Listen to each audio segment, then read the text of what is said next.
On the banks of this river in Korea in 1951, America, Britain and their United Nations allies were locked in a battle with tens of thousands of communist troops.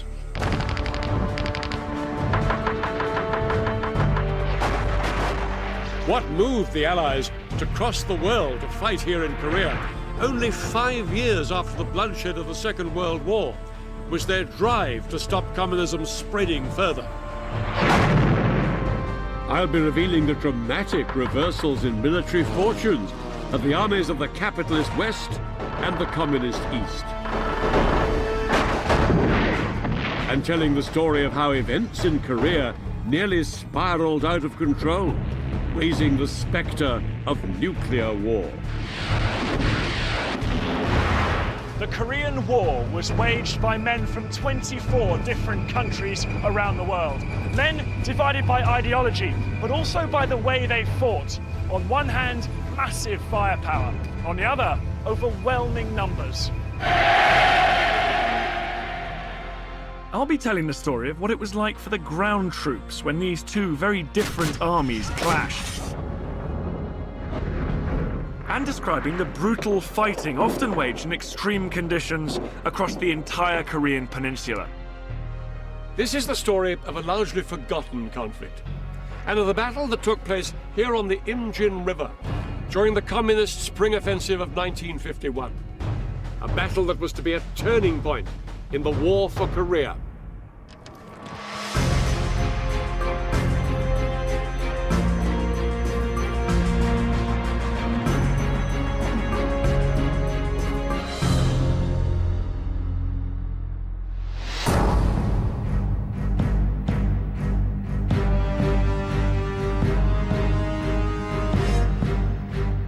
I'm on a journey to perhaps the world's strangest border, the border between North and South Korea. Right now, I'm about to enter the South Korean side of the 4-kilometer wide security zone that straddles the entire length of the boundary. This zone is effectively a no-go area, policed by troops from the United Nations, marked out by miles of barbed wire fences and defended with landmines. At the border itself, there are no fences or gates.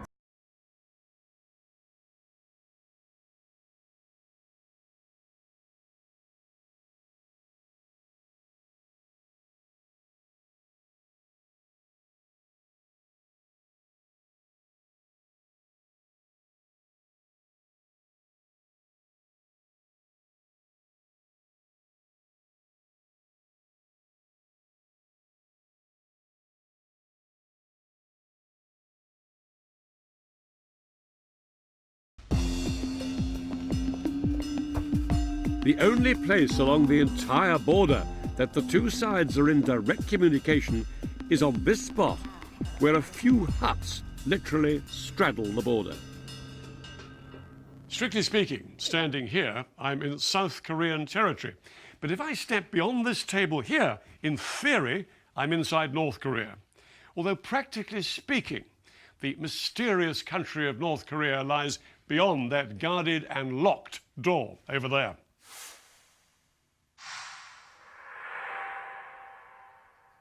So, how come such a bizarre situation exists here? Well, the fact is that North and South Korea are still officially at war, and have been for more than half a century. Before the Second World War, the entire Korean peninsula was under the control of Japan. But when Japan was defeated, the victors divided the country along this line of latitude here, the 38th parallel. The Soviet Union sponsored a communist regime up here in the north, under Kim Il-sung in his capital, Pyongyang, and the Americans put Syngman Rhee, a fiercely right-wing nationalist, in control of South Korea in his capital, Seoul. Syngman Rhee wanted to govern not just South Korea, but the entire peninsula. He wanted to unite North and South under a capitalist regime.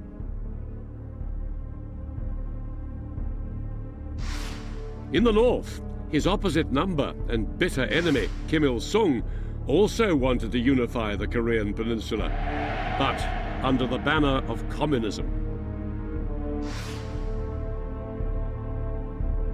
Each man had his dream of unifying Korea under his rule, but neither of them did very much about it. Until just after 4 a.m. on the 25th of June 1950, when, without any warning, North Korea invaded the South. Within hours, 130,000 men of the North Korean army were pouring across the border. The North Korean army caught the South Koreans utterly unprepared.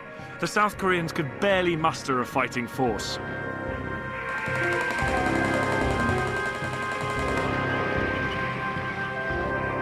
Outgunned and overwhelmed by enemy tanks, the ill-equipped army were rapidly forced back.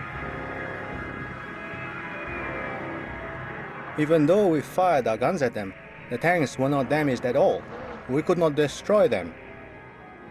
We were in a panic. We couldn't resist the enemy. It was terrifying. In just 48 hours, the communist soldiers were poised to attack the South Korean capital, Seoul.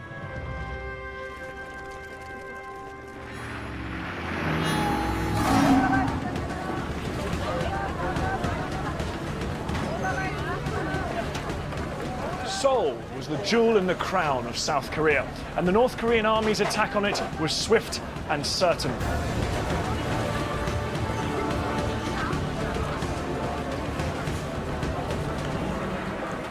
The communists burst through these narrow streets, meeting little resistance as they took control.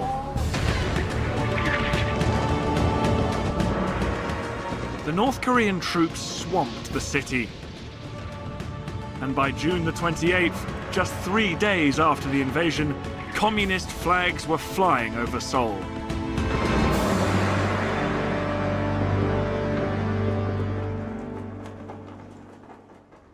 But the North Koreans didn't stop here in Seoul. They pushed on southwards, aiming to take the whole peninsula in the name of communism.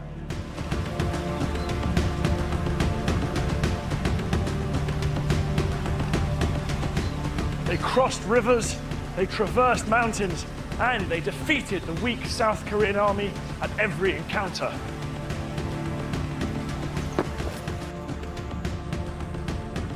For the North Koreans, it was beginning to look like a walkover.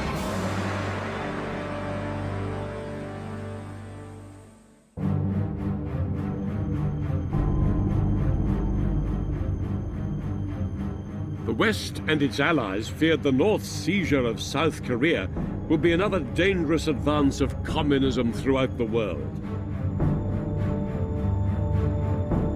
And the West was determined to do something about it.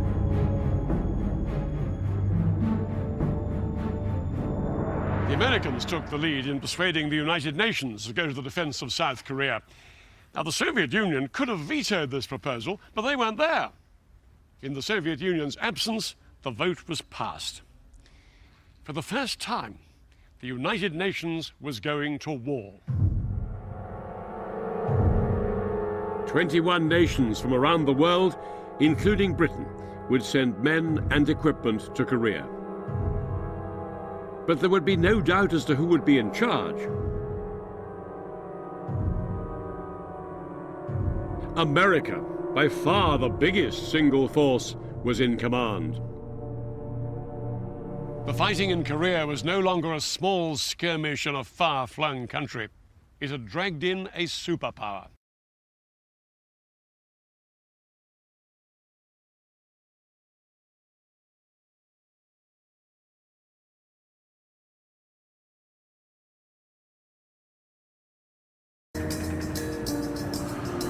American troops were the first of the UN forces to arrive in Korea, shipped in from their bases in nearby Japan.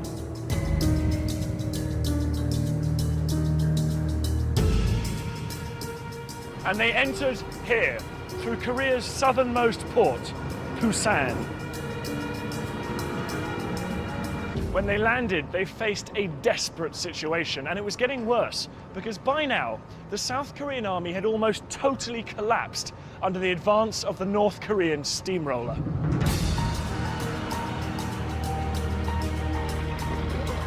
But the American troops were virtually powerless to improve matters, because these were not the same battle-hardened, well-equipped men that had been victorious in the Second World War. We had equipment left over from World War II, most of which had been in a warehouse someplace, and it was from unserviceable to non-existent. We were in a very poor shape for everything. We were not ready to fight a war. That's the long and the short of it.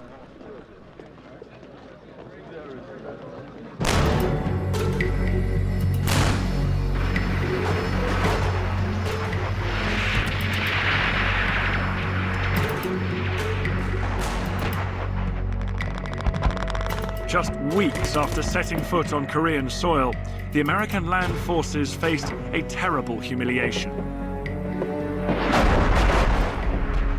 By now, the North Koreans controlled nearly the whole of the Korean peninsula. And this meant that the American troops and their South Korean allies were packed into an increasingly tight corner, an area that became known as the Pusan Perimeter. This was a tiny pocket of land, just 50 miles by 50 miles around the port of Pusan in the southernmost tip of the peninsula. Everywhere else was in North Korean hands. The United Nations forces were surrounded and in danger of being pushed out of Korea altogether.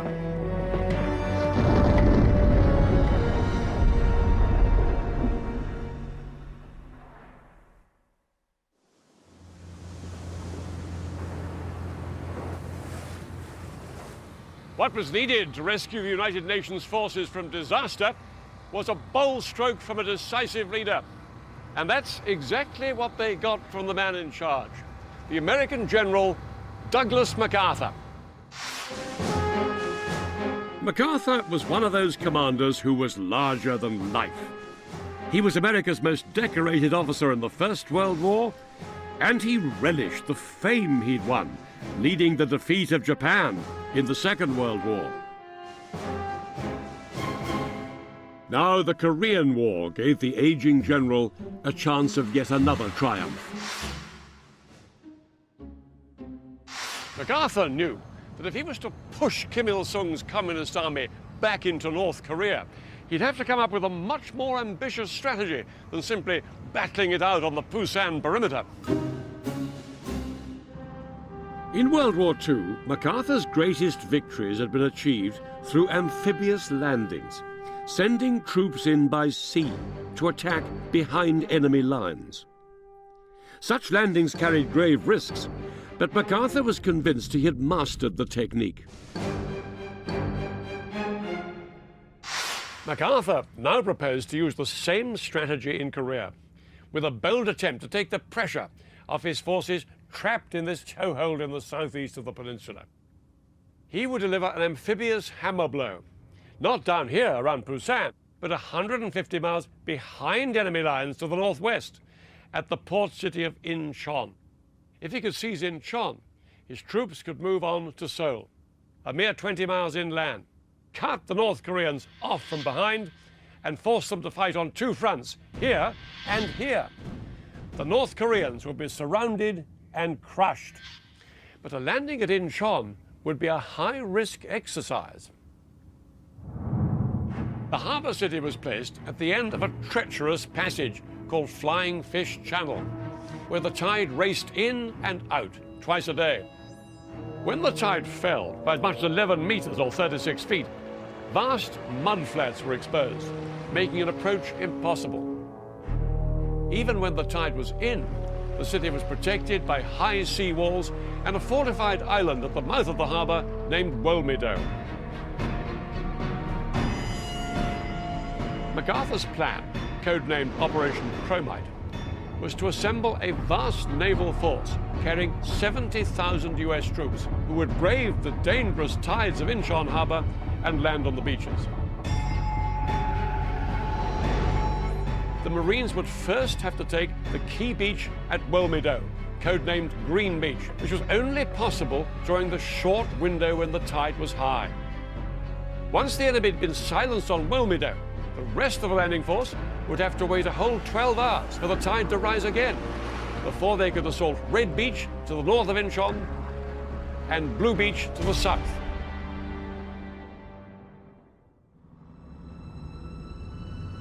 Set for mid-September 1950, Operation Chromite was to be the largest amphibious landing since D-Day. Many of MacArthur's colleagues thought his plan near impossible. One of them even said, "We drew up a list of every natural and geographic handicap, and Incheon had them all." MacArthur himself privately admitted his Operation Chromite was risky. It was going to be a tough assignment for the crack US Marines handpicked to carry out the operation. Opposition's APS unknown, bears 193, speed fast. The Marines' success hung on meticulous planning. But when I went to visit the British Royal Marines aboard HMS Albion, I found out just how many factors can throw the best plan off course. There's the weather, there's the tide that has an impact, the sea state. Of course, the Americans at Incheon had real problems with the tides, very high tides, just a 12-hour gap between them. How important is it to get the tides absolutely right? Well, if we get it wrong, then we're going to end up either getting caught on sandbars offshore and you're at the mercy of enemy fire. Absolutely. And if the tide is too high, then of course you may be actually slamming into the sea wall, equally difficult to get people off. So timing is absolutely crucial. Now, when your landing craft are underway and you're on that landing craft with all your guys, how critical to you is the covering fire that's coming down on the enemy as you go into the beach? Absolutely fundamental. And that's why all our destroyers and our frigates have big guns on the front. That's what they're for, is to buy us that time to get ashore. But this will be a matter of supreme concern for the lads that are now on the landing craft and steaming into the beach. Not directly involved. I shall remain clear of the salt reefs on sea. And what's it like being on a landing craft on your way into a beach? There will be guys that are utterly disorientated. They won't have a clue if they're in exactly the right position, what they're going to see when they get off the landing craft. Given with that, some will have been sick, some will be dizzy, some will be confused. And frightened? Oh, hugely frightened.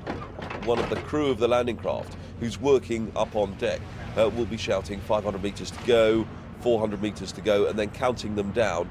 And of course they get to 100 metres to go, they all stand up, the doors get pushed open, and then they're just stood there waiting for the ramp to drop. Hit the beach, ramp goes down, and then they're off. The US Marines waiting off the coast of Incheon were about to go through exactly the same experience as 0 hour for the amphibious landing drew near. At around 6 a.m. on the 15th of September, the actual landing part of the operation swung into action, under the cover of Allied naval gunfire. 6 British and American destroyers had already steamed in to within a mile of the city and anchored so that their guns could fire at point-blank range on Wilmington and the entire Incheon area. For 2 days, Incheon had been bombed by aircraft dropping napalm on the North Korean defenses and pounded by warships.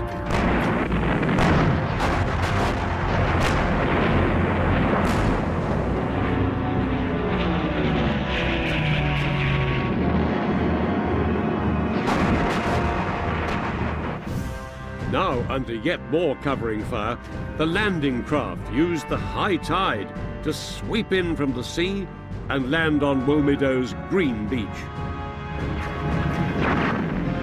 Through the chaos caused by the supporting fire, wave after wave of landing craft headed for Green Beach. Smoke was boiling out of Incheon. The entire beach area simply disappeared in an enormous cloud of dust and smoke, with only the occasional glare of rocket burst showing through.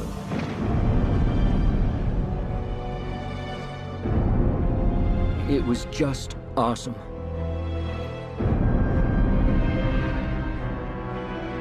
But as the first wave of Marines approached Green Beach, They were faced with a daunting task: scaling the 12-foot-high defensive sea walls under enemy fire.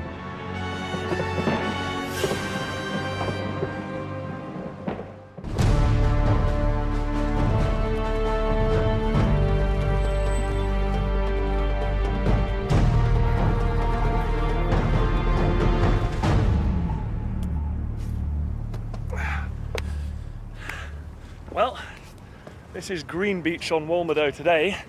Not quite the same sight that would have greeted the first wave of US Marines as they clambered up the sea wall.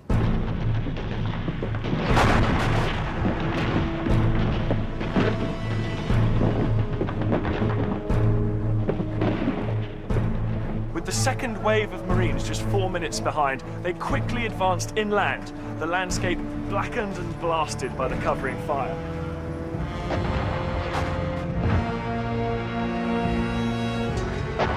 The Marines swept over the island, meeting limited resistance and suffering few casualties. In just 2 hours, the Marines' commander radioed the waiting fleet. Walmerdo secured. Phase 1 of their mission had been accomplished.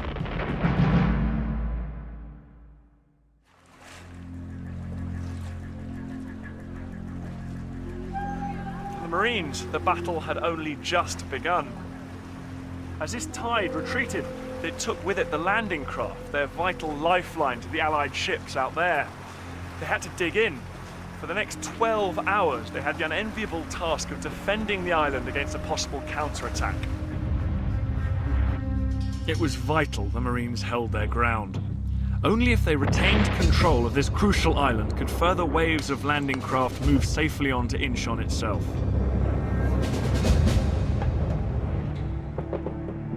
They waited hour after hour for the tide to turn, waiting to defend against any North Korean counterattack. But the big attack never came. Only at 5:30 did the tide come back in, and conditions were again favorable for the next phase of the American landings further up the channel. Red Beach fell to the Marines with little resistance. But there was still one more beach to capture.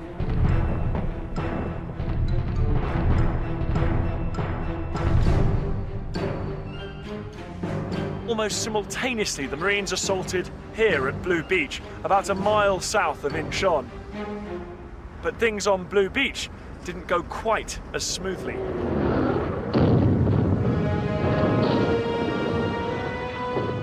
Out to sea, 25 separate assault waves had formed, but as they approached the shore, many of them were swept wildly off course by the strong currents. The assault on Blue Beach was in disarray, landing craft at risk of capsizing, men in danger of drowning.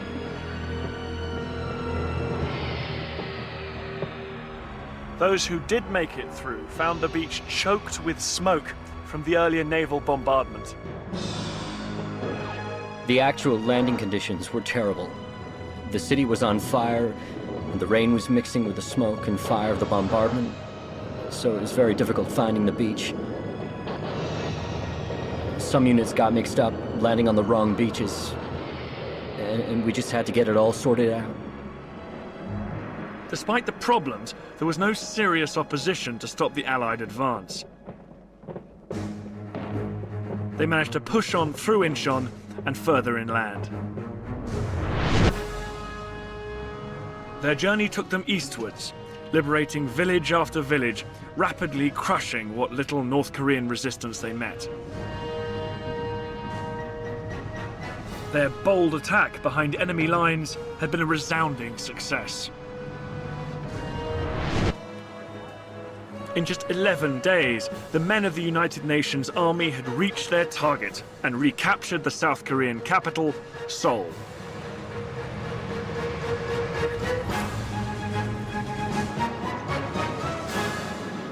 The war in Korea was taking a whole new turn.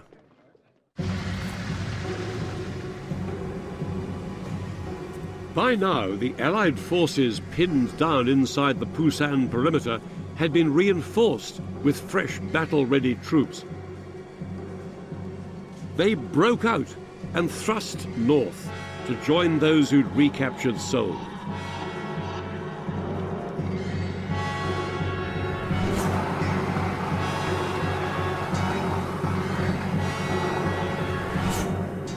The United Nations forces could now attack the North Korean troops from two directions. Kim Il-sung's army was effectively surrounded and quickly collapsed. Within just 2 weeks, the Allies had pushed the crumbling North Korean army back over the 38th parallel, back into North Korea. It was an incredible turnaround.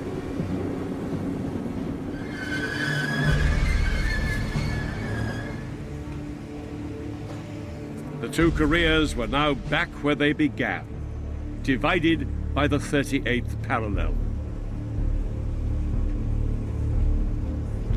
The question for the UN allies was what to do next.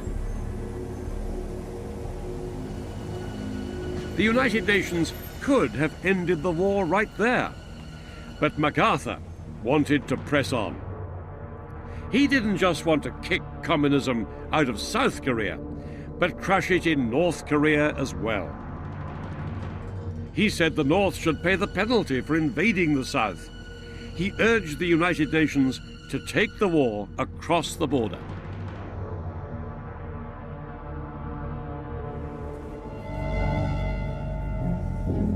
At the end of September 1950, MacArthur got his way. He was given the go-ahead to cross the 38th parallel and push into North Korea. The UN army were no longer repelling an invasion. They had themselves become the invaders.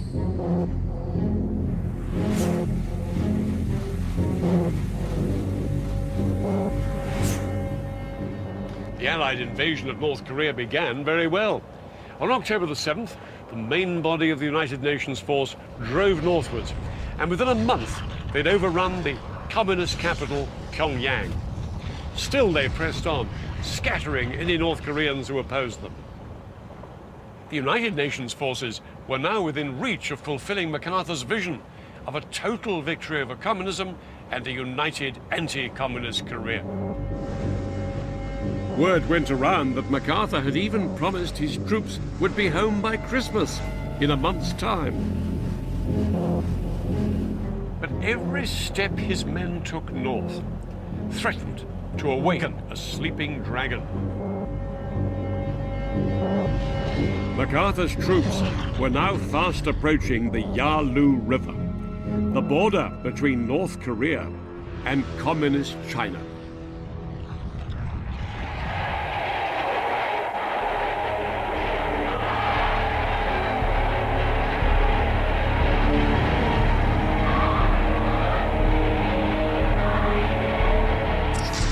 The Chinese leader, Mao Zedong, had been watching events in Korea. His new communist regime was only a year old and far from secure. Now the United Nations army was rapidly approaching his eastern border. As far as Mao was concerned, this was blatant imperialist aggression, and it had to be stopped.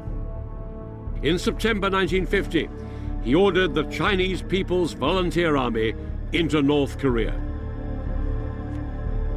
Led by Commander Pang De-Huai, their aim was to confront and crush the United Nations.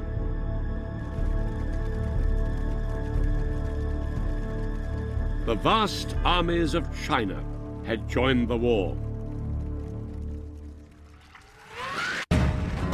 Almost overnight, the men of the United Nations faced a very different enemy.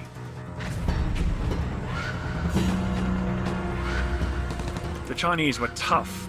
They were battle-hardened veterans of years of civil war, expert in close-quarters fighting and used to the rugged terrain. What really set them apart as a fighting force is that they were highly politicized. Each man had to sign a pledge of commitment to the cause, and each unit had to swear an oath to destroy imperialism. They warned us if we didn't wipe out the enemy in Korea now, One day they would come back to China and we would lose everything. We swore to triumph in the communist cause and protect everything the revolution had won for us. We weren't ever going to be oppressed by imperialists again.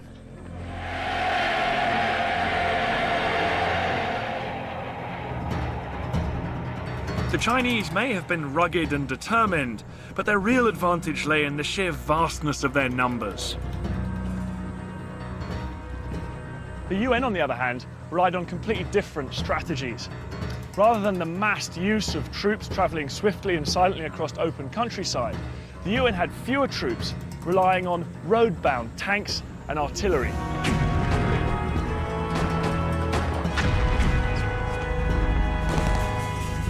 Artillery was the key weapon that would form the bedrock of the Allied battle plan. Dan and I were given the chance to experience what it's like to be under live artillery fire when we visited the bombard shelter of the British Royal School of Artillery. A converge, a PD, a 2 rounds. At my command, a 1 round fire for effect. A 3 on the 5. 1's are a fire over.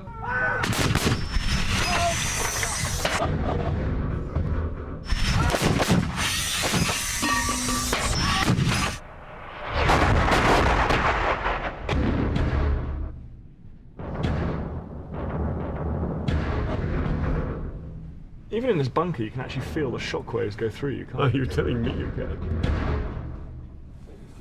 How critical is the artillery defending a position like this against imagining these waves of Chinese attacking? Absolutely vital. The contribution that artillery makes in delaying the enemy, taking them out, taking out large numbers, which have been absolutely critical with the Chinese because they did the human wave tactics, was vital.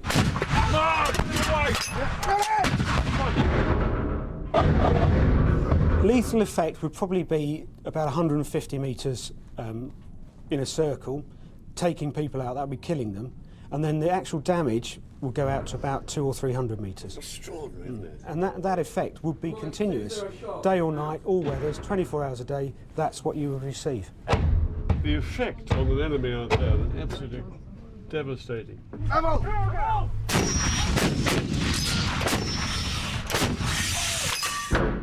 Even inside the reinforced bunker, we could feel the force of the explosions.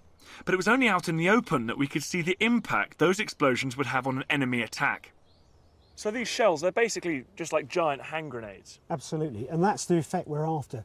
Each shell breaks up into hundreds of fragments? Thousands of fragments. Thousands of fragments. Yeah, the air would have been black with those fragments. And I've got some here, which we fired today actually, a whole range. The optimum size is probably this one.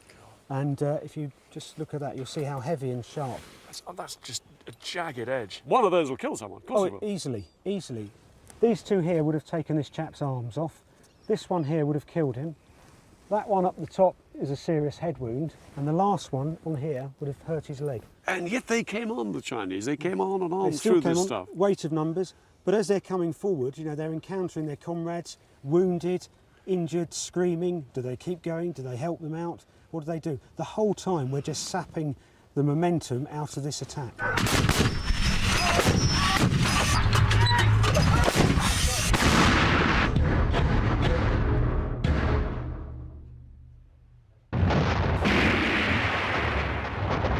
But no matter how lethal the artillery fire, it did little to stem the massed attacks of the Chinese army.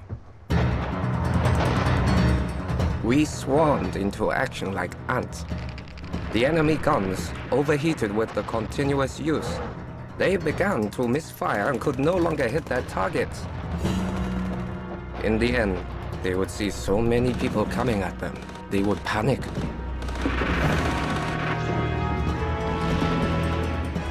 One after another, United Nations positions were simply overwhelmed by wave after wave of Chinese infantry.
I never saw those men again.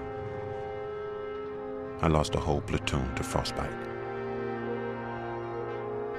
Fighting a war in these dire conditions was not what these men had expected. To make matters worse, some American Marines found themselves surrounded at a place called Choisin. Despite relentless Chinese attacks, the Americans managed to fight their way out. But elsewhere on the battlefield, other soldiers couldn't cope. Without waiting for orders, some turned around and fled. We moved headlong, helter-skelter, trying to get to the port at Busan. It was disgusting. Unbelievable. I never felt so ashamed in all of my life as to be a part of an army that was running away.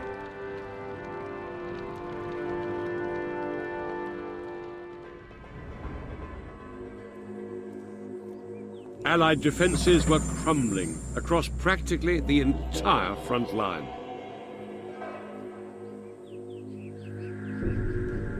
The United Nations generals had no choice.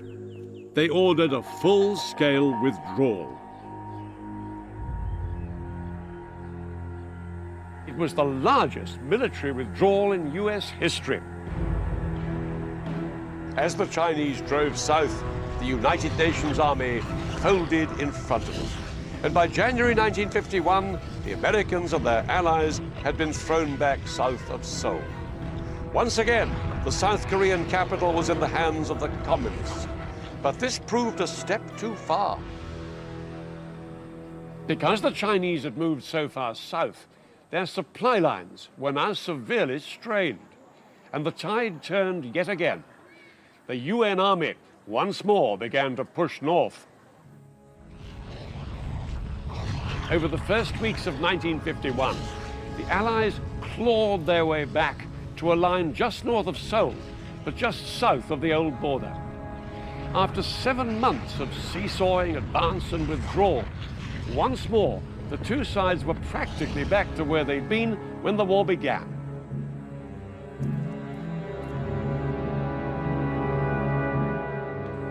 The huge, sweeping moves of the two sides up and down the peninsula subsided into an apparent stalemate.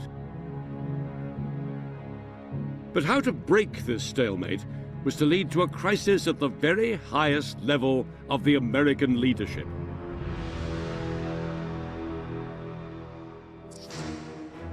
The American president, Harry Truman, did not want to do anything to escalate the war in Korea. But General MacArthur still demanded total victory over his communist enemy. MacArthur believed his president's policy was too timid, and he was going to say so loud and clear. In order to achieve total victory, he demanded that the war should be taken into China itself. What MacArthur was proposing was not simply to attack China, but to have the option of attacking it with nuclear weapons. This war was threatening to go nuclear.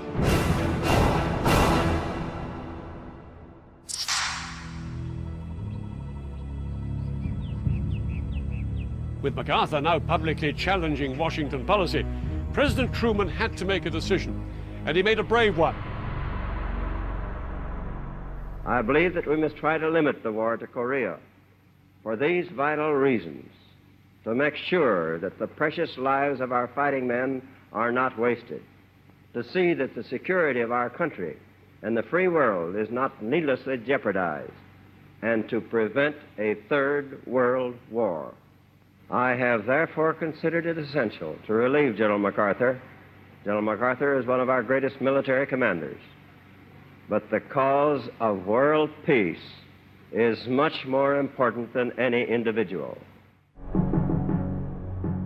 MacArthur's dismissal marked the end of an era, the end of the Allied aim to unite the two Koreas under a democratic flag.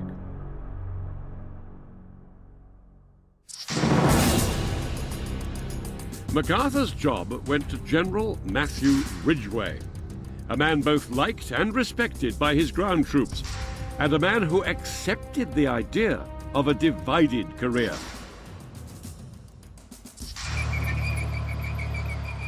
Ridgway's aim was to establish a defensible line in the mountains and rivers just north of Seoul, from where he could keep the communists at bay. But the Chinese commander, Peng Dehuai, had an entirely different plan. He wanted to demolish the Allied forces and throw them out of Korea once and for all. Unknown to the mainly British and American soldiers who were starting to dig in, China's vast armies were preparing to launch a massive attack, their spring offensive.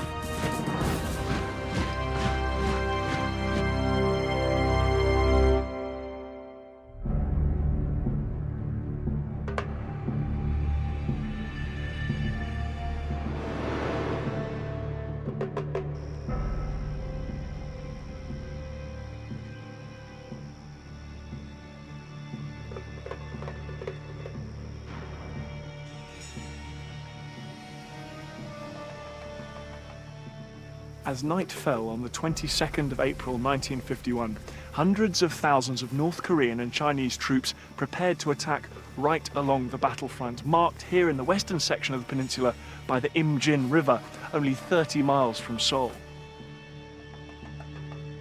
These Chinese troops were masters of infiltration and concealment. Morale was high. Confident of victory, the Chinese leaders told their men they'd be celebrating May Day in the streets of Seoul. That night, the Chinese took their positions along the banks of the Imjin and lay in wait for the order to move.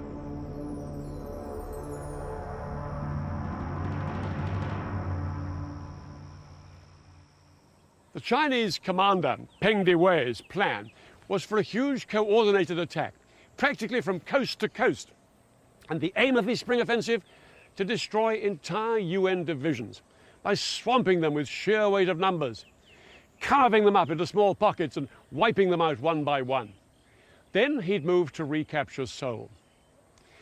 Peng ordered the North Koreans to bring pressure on the east end of the line here. But the main attack would be by the Chinese themselves, punching a hole through the line in 3 places, against mostly South Korean forces here, American forces here, and here, in the west, where I am now, the Chinese put a large force up against the mainly British 29th Brigade, who were defending the historic invasion route to Seoul across the Imjin River. Until now, the Americans and South Korean troops had borne the brunt of this war, but over the next few days, the men of the mainly British 29th Brigade, led by Brigadier Tom Brodie, would play a vital role. The 29th Brigade's 9-mile-long front along the Imjin River was pivotal. If the Chinese breached the line in this position, the Allied divisions either side would be exposed and the routes to Seoul would be open. Of vital importance were 2 river crossings, with tracks leading to the capital just 30 miles to the south. 700 men of the Gloucestershire Regiment guarded this track, from the hills just south of a ford, which they later called Gloucester Crossing. This second crossing and track were guarded by another 700 men from a battalion of the Royal Northumberland Fusiliers. In support, both British battalions could call on the Royal Artillery's field guns back here. All this, plus some tanks in reserve here, and some other units on either side, were part of Brodie's 29th Brigade. And everything in this region was under the overall command of the American 3rd Division. There were just 4,000 men in the British 29th Brigade, thinly spaced and not yet properly dug in. A pitifully small contingent to be defending such a crucial stretch of front. Advancing on them, the entire Chinese 63rd Army, over 27,000 men. The British were outnumbered by around 7 to 1.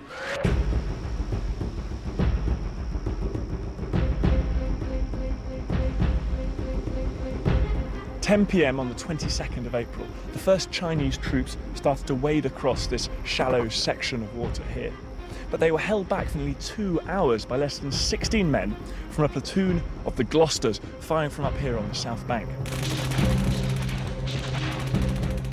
And then we saw the Chinese They were thick in the water, somewhere around 2,000 men. It was an astonishing target, and we did use up all our ammunition.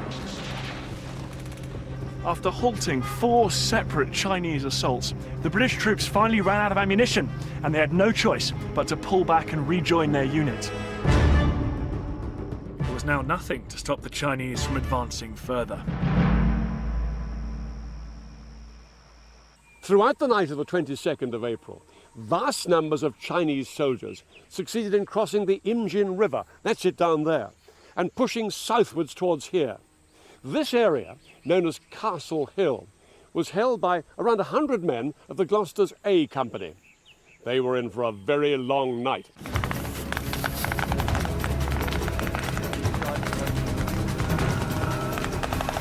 For 6 hours, under bright moonlight and under the glare of parachute flares, A Company fought a ferocious close-quarters battle for control of this hill.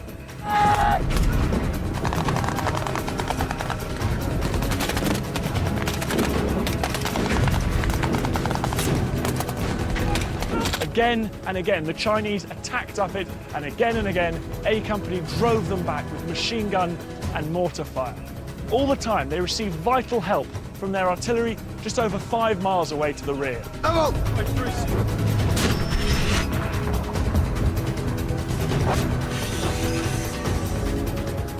Shells rained down.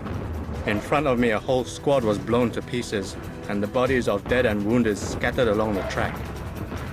I did not wait to be killed. I ran beyond that barrage as fast as my legs would carry me. At times, the supporting artillery was the only thing slowing the Chinese advance.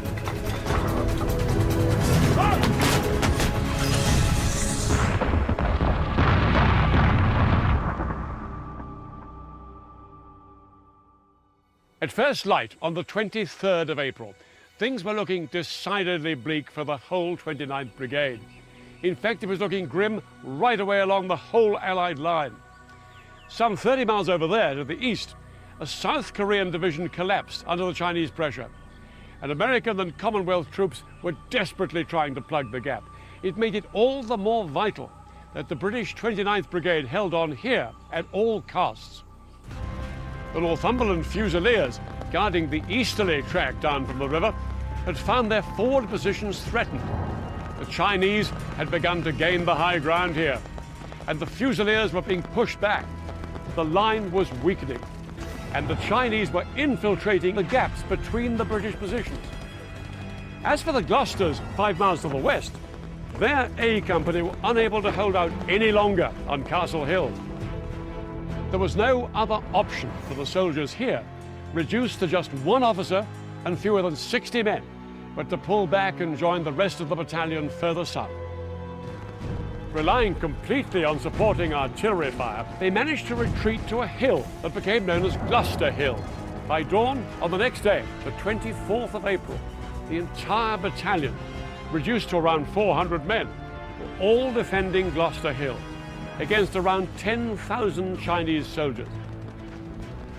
And they were practically surrounded.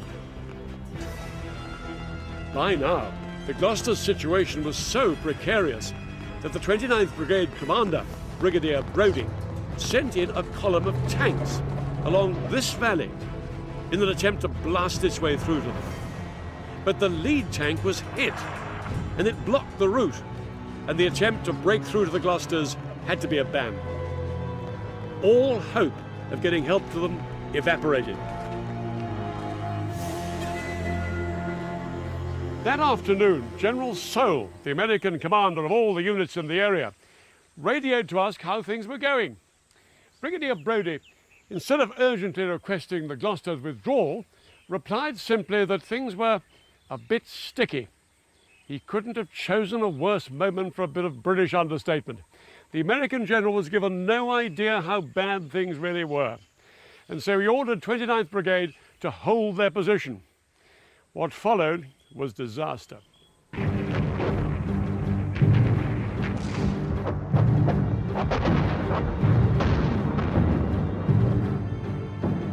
At 10 p.m., the Chinese struck.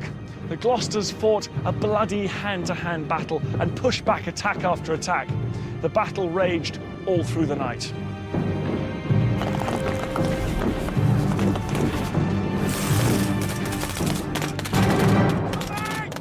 It was the beginning of the end for the Gloucesters.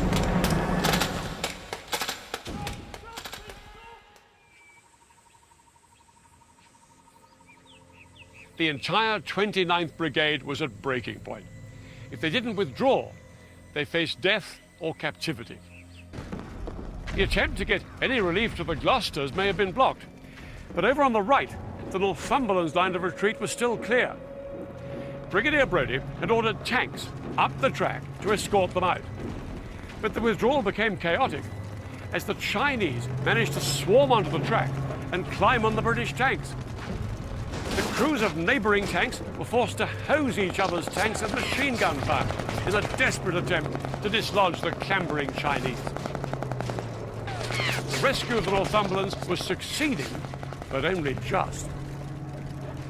But the Gloucesters, off to the west, were left to their fate. In the face of the rapidly advancing Chinese, Brigadier Brodie had by now been forced to withdraw the artillery supporting his troops. And once these vital guns were silenced, the men of the Gloucesters really were at the mercy of the Chinese. The men stranded just up there on the top of Gloucester Hill were preparing for a nearly impossible task. They were going to try and make a break for it. But many had not slept or eaten for days, and with virtually no ammunition, getting back to friendly lines would be a near impossible task. But the Gloucesters had little choice. They set out across the enemy-infiltrated stretch of land on what for many would be their final journey. The Gloucesters had started the Battle of the Imjin with 700 men. 58 had been killed in the fighting. Only 63 made it back to the safety of British lines that night. Nearly 600 Gloucesters were taken prisoner. It was a very shameful moment, surrendering. I hated doing it. Surrendering seemed to go against everything that I thought soldiering should be about. The rest of 29 Brigade had fared little better than the Gloucesters, but those few days in April 1951 had taken their toll on the enemy too.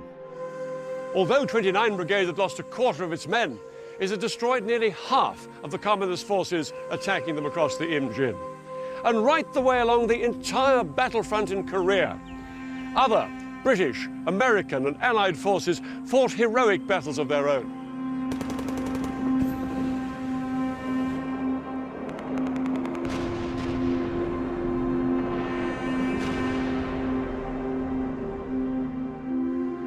No one knows exactly how many the Chinese lost, but it was in the tens of thousands.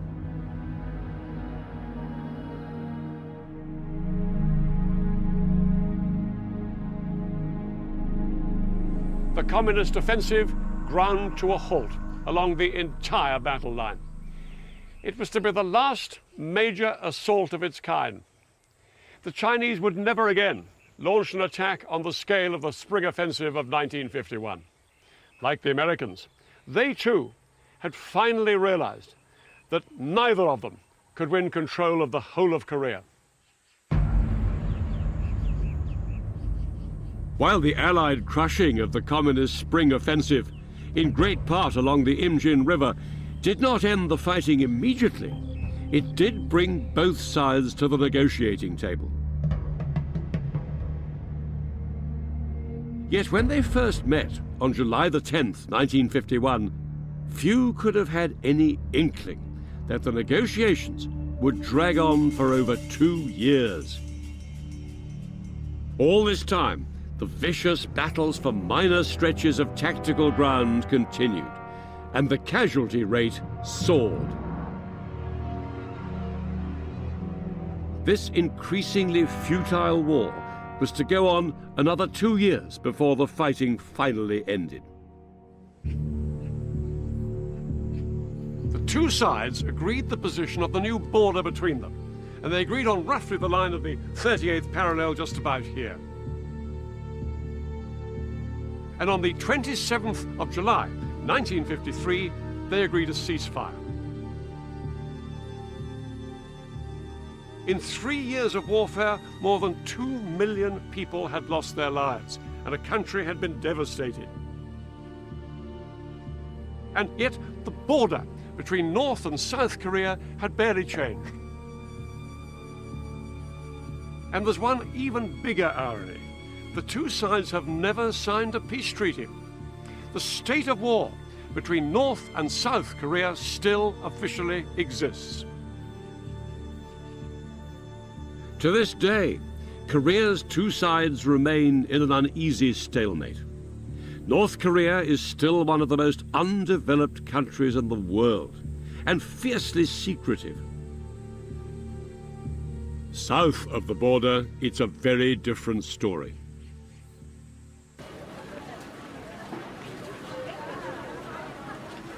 South Korea has developed into a vibrant and thriving democracy.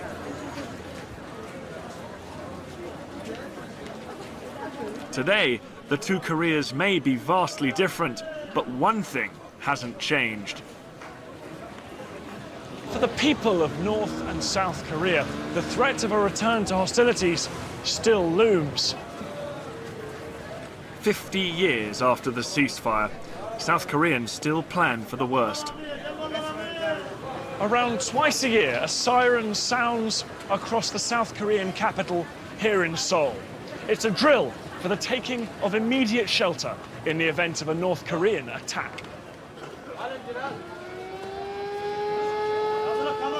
For a few minutes, these city streets empty in readiness for a return to hostilities.